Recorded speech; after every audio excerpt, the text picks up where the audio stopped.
My stepmom kicked me out because I made her uncomfortable, and my dad said nothing. Then I found out the house was always mine and took full control. He tried to switch sides, but I evicted them all.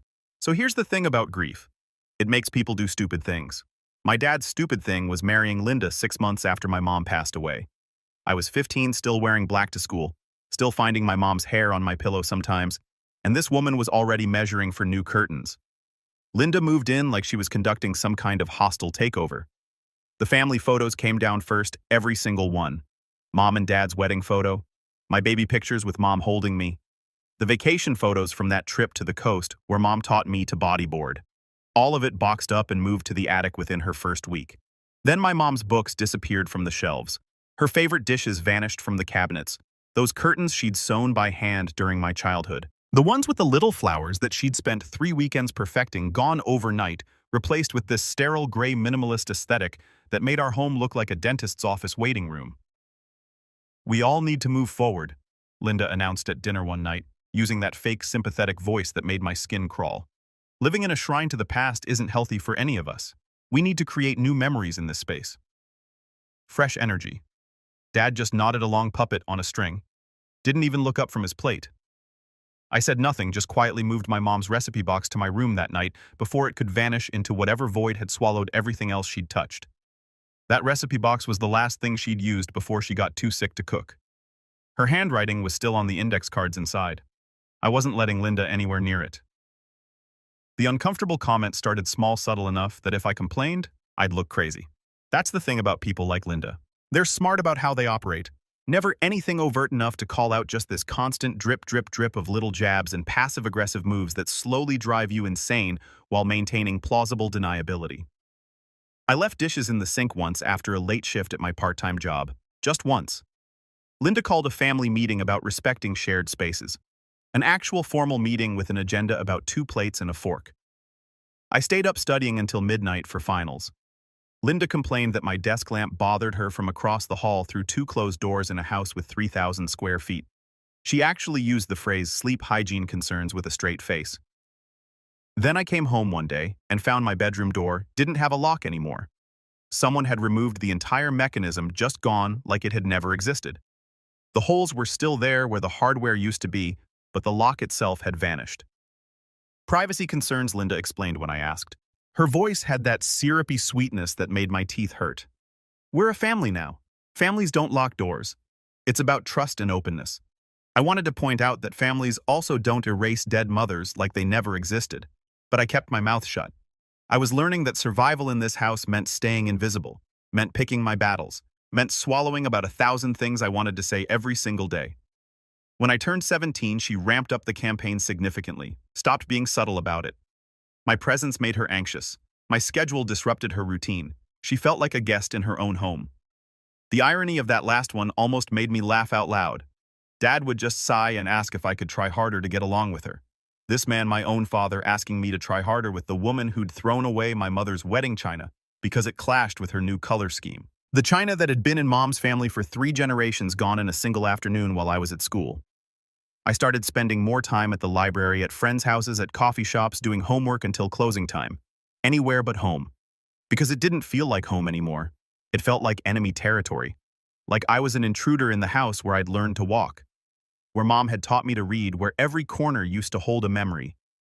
And now every corner just reminded me of what was gone. The worst part was watching Dad just go along with all of it. He'd been my hero once.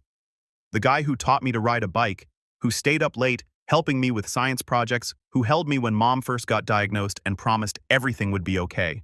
That guy was gone now, replaced by this hollow man who flinched whenever Linda raised her voice and couldn't meet my eyes at the dinner table. Then one morning, I walked into the kitchen to grab some coffee before school. Linda was sitting at the table with a woman I didn't recognize. They had floor plans spread out between them. Real estate agent, I figured, looking at the business cards scattered around. Once she goes to college in the fall, Linda was saying, gesturing at what I now realized were plans of our house. We can finally convert that bedroom into a proper home office. The natural light in there is perfect. She was talking about my room, my mom's old sewing room that she'd converted into my nursery when she was pregnant with me. The room where I'd grown up. I got into state school, I said quietly from the doorway. They both jumped. I'm commuting to save money living at home. The temperature in that kitchen dropped about 30 degrees.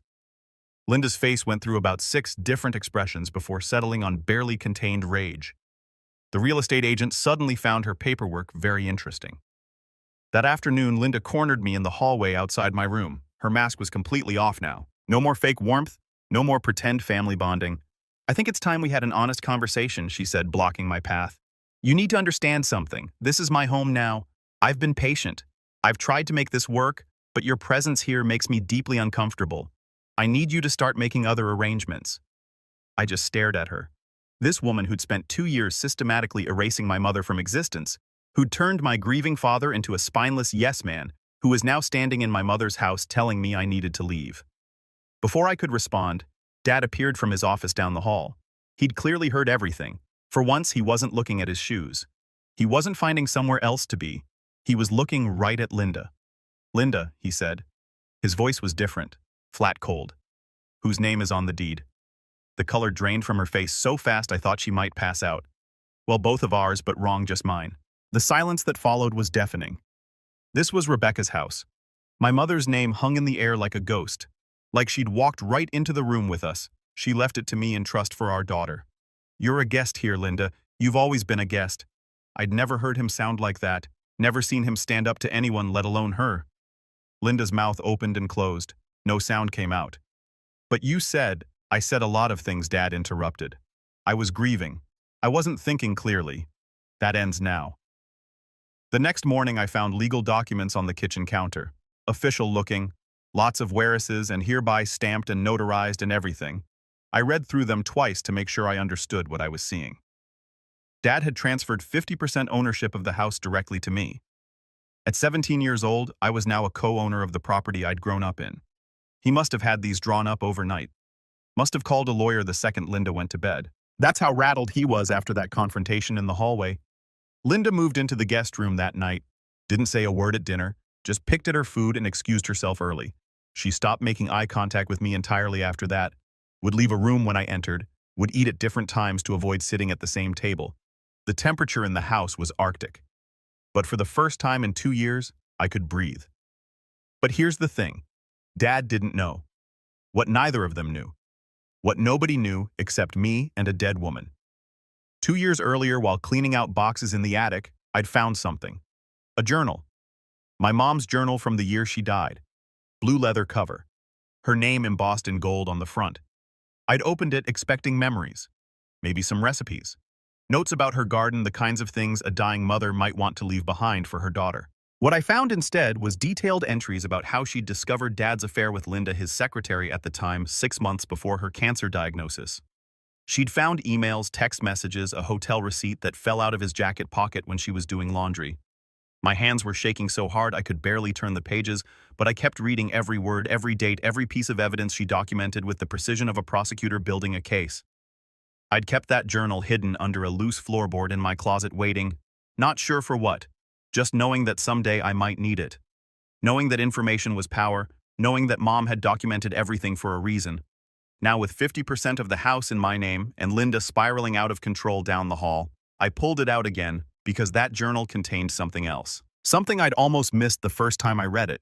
Evidence that Mom had started divorce proceedings, notes about meetings with a lawyer, asset lists, property valuations, and tucked in the back pages, photocopies of documents that suggested she'd planned to leave Dad under very specific conditions. Conditions he'd violated. Conditions that, according to the lawyer's notes, would trigger a clause that could change everything about who owned what. The lawyer's name was inscribed on every page.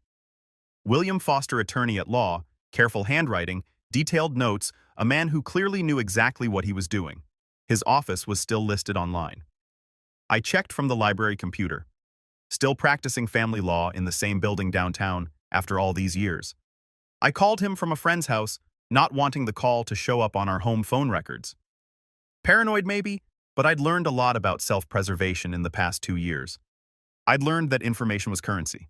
That timing was everything, that you don't show your cards until you're ready to play them. Mr. Foster, my name is Mia Callahan. I'm Rebecca Callahan's daughter. The silence on the other end stretched so long I thought we'd been disconnected. I could hear him breathing, could almost hear him thinking. "I've been wondering when you'd call," he said finally. His voice was steady, careful, measured. How much do you know? Everything. I have the journal and your notes. Another pause. Longer this time. Can you come to my office? Not today. Saturday morning when your father usually golfs. We need to talk in person. There are things I need to show you. I agreed. Hung up. Stood in my friend's kitchen with my heart pounding so hard I could hear it in my ears. Saturday couldn't come fast enough. That Saturday I told Dad I was meeting friends at the mall. Standard teenage excuse. Linda was locked in the guest room like she'd been all week nursing her wounded ego. Dad barely looked up from his newspaper when I left. He'd been avoiding real conversations since that night in the hallway. Couldn't look at me without guilt written all over his face. Foster's office was in an old building downtown, the kind of building that doesn't exist anymore in most cities. Brass fixtures polished to a mirror-shine dark wood paneling that smelled like lemon oil and old money. The elevator still had an actual operator. I half expected to see men in three-piece suits with pocket watches walking around. His office was on the fourth-floor corner unit, with windows overlooking the courthouse across the street. Foster himself was in his late 60s, with white hair and the kind of calm demeanor that suggested he'd seen it all twice. Nothing was going to rattle this man. Your mother was an exceptional woman, he said, gesturing for me to sit across from his massive oak desk. When she came to me with evidence of your father's infidelity, she was devastated, but she was also practical. She knew a divorce would destroy her financially while she was fighting cancer. Medical bills were already astronomical. So she stayed, I said. Not a question. She stayed. But she wasn't naive. She had me draft documents that would protect you. He pulled out a thick folder and set it on the desk between us. Your mother owned this house outright before she married your father. It was her grandmother's passed down through her family for 4 generations. She put it in a trust specifically designed to keep it out of the marital estate and away from any divorce proceedings. But Dad said she left it to him in trust for me. That's what those documents yesterday were about. Foster's expression hardened, his jaw tightened. Your father lied. Your mother left the house directly to you with a trustee to manage it until you turned 18. I'm that trustee. Your father has been living there at my discretion, which I granted out of respect for your need for stability as a minor. But legally, he has no claim to the property. Never did. The room was spinning. I gripped the arms of my chair. What? The house has been yours since your mother died. Mia, the property transfer your father showed you this week. Meaningless. He can't transfer what he never owned. I sat back trying to process. 2 years of walking on eggshells. 2 years of feeling like a guest in my own home. 2 years of watching Linda erase my mother piece by piece while Dad stood there and let it happen. Does he know, I finally asked? That he doesn't own it? He knows. I told him at the reading of the will. He chose to ignore it, hoping you'd never find out. Hoping you'd go off to college and never look too closely at the paperwork. Foster slid the folder across the desk toward me.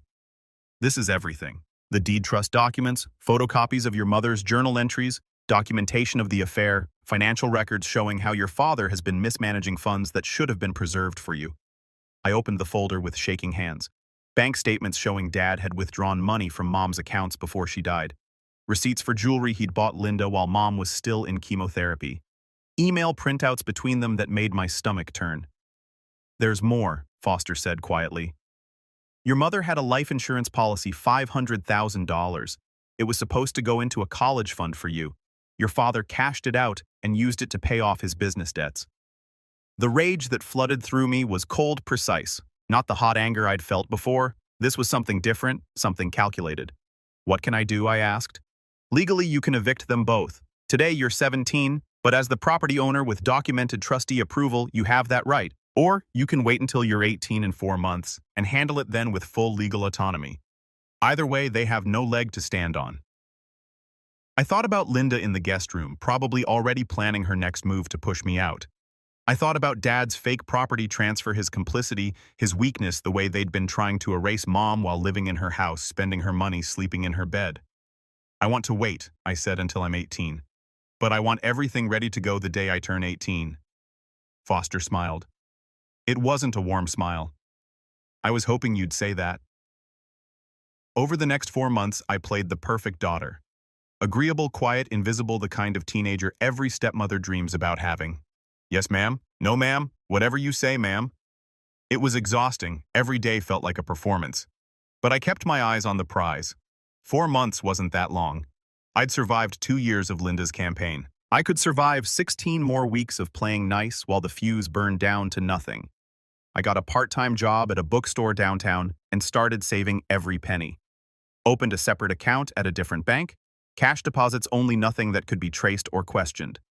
I made sure my grades were flawless, perfect attendance, extra credit on every assignment, applied to colleges, with my guidance counselor's help, made all the right noises about my future, attended family dinners without complaint. I was building a paper trail of model behavior, something that would look good later if anyone questioned my character or my decisions. At home, the dynamic had shifted in weird ways. Linda stayed in the guest room most of the time, only emerging for meals. She'd stopped her commentary about my presence, stopped trying to control my schedule or complain about my lamp. She'd gone quiet, watchful.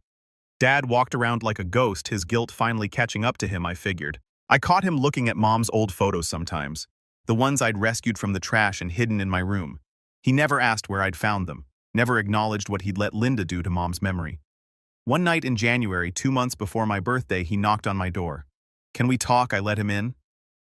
He sat on the edge of my bed, looking older than I'd ever seen him, smaller somehow. "I know I failed you," he said. His voice cracked halfway through. "After your mother died, I wasn't thinking straight. Linda was there, and I was drowning, and I made mistakes. You had an affair with her before Mom died." His face went white. "How did you—" "I know everything, Dad. Everything." He didn't try to deny it, just sat there, shoulder slumped, defeated. "I loved your mother. I did, but I was weak. I'm still weak. And I've let you down in every way that matters. I could have forgiven him in that moment, could have tried to rebuild something. But then I thought about Mom, sitting in chemotherapy alone while he bought Linda jewelry. I thought about her journals, her pain, her attempts to protect me even while she was dying." "Yeah," I said. "You did." He left without another word. The weeks leading up to my birthday were strange, tense in a way that made the air feel thick. Everyone knew something was coming. We just didn't acknowledge it. Like those moments before a thunderstorm when everything goes quiet and you can feel the electricity building. Linda became almost invisible, spending entire days locked in the guest room. I'd hear her on the phone sometimes, voice sharp and angry, muffled through the door, but definitely not happy. Probably telling her sister or friends how unfair everything was, how she was the victim in all this. Poor Linda married a widower and somehow ended up the bad guy. Life is so unfair. Dad tried to act normal. It was almost painful to watch. Small talk at breakfast about the weather, questions about school, forced cheerfulness that fooled absolutely no one. But his eyes were hollow. He knew something was coming. He just didn't know what or when or how bad it would be. I spent those weeks planning with the precision of a military operation. Met with Foster twice more, going over every detail until I could recite the legal strategy in my sleep. He helped me open a bank account in my name, only at a completely different institution than the one Dad used. Helped me understand property taxes, utilities, homeowners, insurance, all the practical things I'd need to manage as a property owner at 18 years old. He even connected me with a property management company that could help if things got overwhelming. Your mother thought of everything he told me during our last meeting before my birthday. She knew your father would fall apart without her, knew he'd make poor choices, so she built safety nets for you. Did she know about Linda before she died? I asked. Yes. She confronted your father about 6 months before the end. He promised to break it off. Obviously, he didn't. Foster's jaw tightened. Your mother made me promise to tell you the truth when you were old enough. She didn't want you thinking she was naive or weak. She stayed because leaving would have destroyed you both financially during her treatment, but she never forgave him. I thought about Mom in those last months, how quiet she'd been, how she'd spent hours writing in her journals, making lists, having whispered phone conversations. I'd thought it was the medication making her distant. Now I understood she'd been building a fortress around me brick by brick, knowing she wouldn't be there to protect me herself. My 18th birthday fell on a Tuesday. I went to school like normal. Came home to find Dad had ordered a cake-made dinner. Linda even emerged from the guest room to sit at the table, though she looked like she'd rather be literally anywhere else on the planet.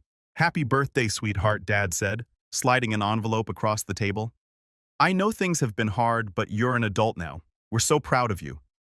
Inside the envelope was a check for $5,000 for college, he said. "Help you get started." I folded it carefully and put it in my pocket. "Thanks. I actually have something to tell you both." They looked at each other nervously. Good. They should be nervous. I met with William Foster, Mom's lawyer. Dad's fork clattered against his plate. Turns out the house isn't yours, Dad. It never was. Mom left it directly to me. You've been living here at the trustee's discretion. My discretion as of today. The color drained from his face. Linda's hand flew to her mouth. I'm giving you 30 days to move out, both of you. Foster already has the paperwork filed. You'll find the official eviction notice posted on the door tomorrow morning. You can't do this, Dad said. His voice was cracking. This is my home. No, it's mine. It's always been mine. You lied about that, just like you lied about everything else. Linda stood up so fast her chair toppled over behind her. You ungrateful little after everything we've done for you? Everything you've done, I laughed. It came out wrong. Cold, hard. You threw away my mother's things. You tried to erase her from her own house. You wanted to kick me out so you could have a home office. Don't talk to me about what you've done. Dad was crying now, actual tears. Please, we can work this out. I'll do better. You had 3 years to do better. I stood up from the table. You chose Linda over Mom while she was dying. You chose Linda over me after she was gone. Now you get to live with those choices. I walked to my room, locked the door, sat on my bed, and waited for the shaking to stop. They tried everything over the next month. And I mean everything. Dad begged, made promises he had no intention of keeping. Swear he'd changed. Swear things would be different. Swear he'd make Linda leave if I'd just give him another chance. The same empty words he'd been saying for 3 years. Linda threatened legal action until Foster sent her a certified letter outlining exactly how much trouble she could get in for harassment. Given the documented history of her campaign to push me out, that shut her up fast. They offered to pay rent, offered to stay in the guest room and leave me alone, offered to give me the master bedroom and the entire upstairs. Offered to pretend we were a normal functional family while I finished college. They got creative with the bargaining. I'll give them that much. I said no to all of it. Every single offer. No hesitation, no negotiation. The time for deals had passed about 2 years ago when Linda threw away Mom's wedding china. During the second week, Linda's facade slipped completely. All that careful composure she'd maintained, all that fake sweetness and victim energy gone. I came home from work to find her in the kitchen in the middle of the afternoon, eyes wild, makeup smeared, looking like she hadn't slept in days. This is all your fault, she spat when she saw me. Her voice was raw, unhinged. Your mother was manipulative. She turned your father against his own happiness. She poisoned everything. Even from the grave, she's still ruining my life. My mother was dying of cancer while you were sleeping with her husband. I set my bag down carefully. Don't talk to me about manipulation. She could have divorced him. She chose to stay and make everyone miserable. She stayed because Dad wiped out their savings on bad investments, and she needed his insurance to cover her treatment. But you knew that, didn't you? You were his secretary. You saw the accounts. You knew exactly what she was dealing with. Linda's face twisted. Your father loved me. Loved me. She was just too sick and bitter to let him go. Get out of my house. It's not your house yet. We still have 2 weeks. Get out of my sight then. Before I call Foster and have you removed today, she stumbled past me, muttering under her breath. I heard her slam the guest room door. That night, I slept with a chair wedged under my doorknob. Trusting her seemed like a good way to wake up with the house on fire. Dad tried a different approach. He started leaving notes everywhere. Kitchen counter taped to my door, tucked into my textbooks. Long rambling apologies, explanations about his grief, his weakness, his poor choices, how he knew he'd failed Mom and me, how he wished he could go back and do everything differently. I threw them all away without reading past the first few lines. On day 22, I got a phone call from someone I hadn't heard from since the funeral. My mom's sister, Aunt Christine. Your father called me, she said without preamble. He's devastated, says you're kicking him out of his own home. It's not his home. It's mine. Mom left it to me. Silence. Then Rebecca never told me that. She didn't tell anyone. She wanted to protect me. More silence. Your father said you found out about Linda. Yeah, I knew about her, Aunt Christine said quietly.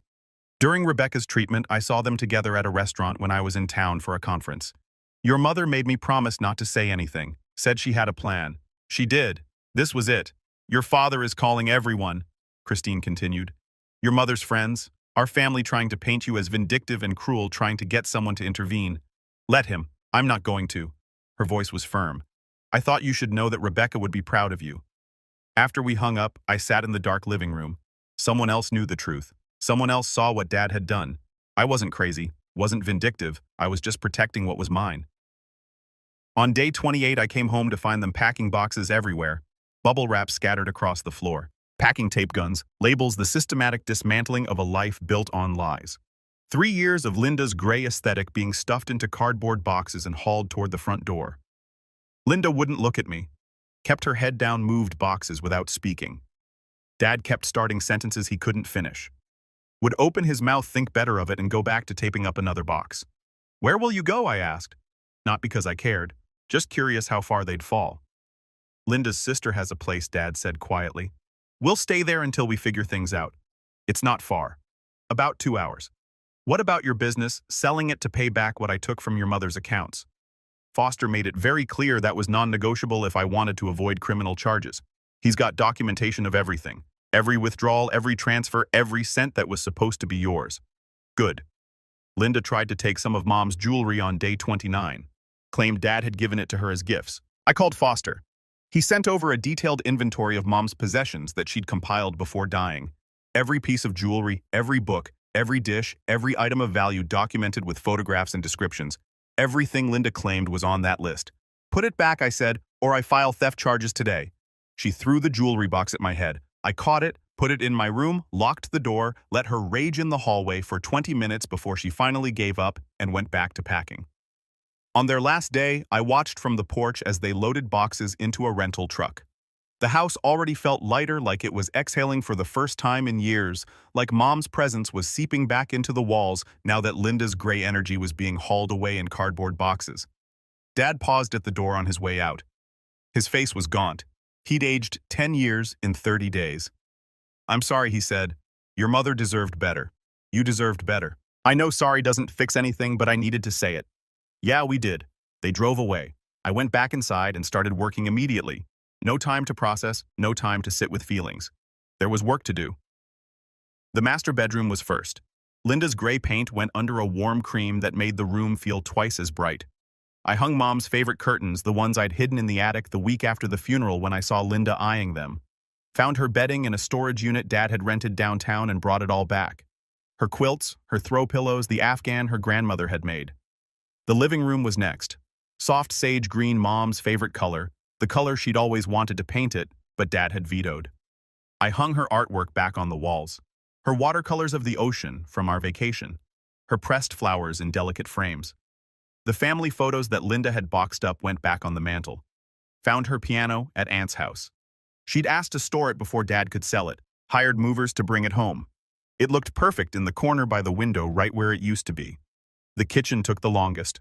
Buttery yellow paint, new hardware on the cabinets, and Mom's dishes. Her grandmother's china that Linda had sold. I tracked them down at 3 different consignment shops around town. Spent weekends driving to antique stores and estate sales. Called every secondhand shop within 50 miles. It took me 2 months and cost most of my savings from the bookstore. But I got every single piece back. Every plate, every bowl, every serving dish, all of it back where it belonged. While I was restoring the house, Aunt Christine showed up with a box of documents. "Rebecca made me executor of her estate after you turned 18, she explained, spreading papers across the kitchen table. "There are more accounts, more assets than what Foster told you about. She wanted you to have them in stages so you'd learn to manage money gradually." "What do you mean more?" Turns out Mom came from old money. Her grandmother's estate was substantial. There were properties in 2 states that had been in her family for generations. Investment accounts, a trust fund she'd kept completely separate from the marriage. All of it hidden from Dad, all of it protected. "Why didn't she use any of this when she was sick?" I asked. "If she'd revealed these assets, your father would have claimed them in the divorce proceedings. Community property laws. She would have had to split everything. This way everything stays with you. Clean, legal, untouchable. Your mother was the smartest person I ever knew. The house was just the beginning. There were rental properties generating monthly income, stocks and bonds. A college fund she'd established when I was born that Dad never knew existed. Properties generating passive income, a financial foundation that would support me for the rest of my life if I was smart about it. I enrolled in community college and kept working at the bookstore. My manager, Helen, was a woman in her 60s who'd known Mom from the neighborhood. She'd been at the funeral, had brought casseroles in those first terrible weeks. Your mother used to come in every week, Helen told me one day while we were restocking shelves. Always bought books about business, finance, real estate investing. Said she was planning for the future. I think she meant you. I'm retiring next year, she said a few months later. Been thinking about selling the store rather than closing it. You interested? Foster helped structure the purchase as a loan with manageable payments. I used some of Mom's smaller accounts as a down payment. Helen taught me everything over the next year. Inventory management vendor, relationships, the quirks of the neighborhood regulars who'd been shopping there for decades, the rhythms of the business, the seasonal patterns, everything she'd learned in 30 years of running the place. The sale went through in April, 1 year after my 18th birthday. Helen handed me the keys with tears in her eyes. Make it something special, she said. Your mother would be proud. I renamed it Rebecca's Books within a week, had a new sign made, painted the interior in warm, welcoming colors, created a children's section full of diverse books and comfortable reading nooks with beanbag chairs and soft lighting, added a coffee bar in the corner, hired 2 part-time employees, started hosting author events and book clubs on weeknight evenings. Business took off immediately. People who'd known Mom came by to share memories and became regular customers. Word spread through the neighborhood fast. The daughter of Rebecca Callahan had reopened the old bookstore and named it after her mother. People came out of curiosity at first, kept coming back because the place felt warm, felt like someone actually cared. I displayed her favorite books in the window, created a Rebecca's shelf with all the titles she'd loved, put a small plaque beneath her photo explaining who she was, what she meant to me. 6 months after the eviction, Dad called. Linda and I are separating, he said. His voice sounded hollow. She's moving back east, going to stay with family. I wanted you to know, okay, I don't expect forgiveness, but if you ever want to talk, I'm here. I'm not going anywhere. I hung up. A year later, he called again. Different tone this time, quieter. Something had changed. I sold the business and paid back every cent I took from your mother's accounts plus interest. Foster has all the records, every penny documented and transferred. Why now? Because I'm dying. Pancreatic cancer. 6 months, maybe less. Doctors found it too late. Nothing they can do. I met him at a diner. He looked terrible, gaunt and yellow and old, like he'd aged 20 years in 12 months. We talked for an hour. He told me about Mom, about their early years when things were good, about how fear and weakness turned him into someone he didn't recognize. I'm not going to say I forgive you, I told him. I don't, but I don't hate you either. That's more than I deserve. He died 2 months later. Linda didn't come to the funeral, didn't even send flowers.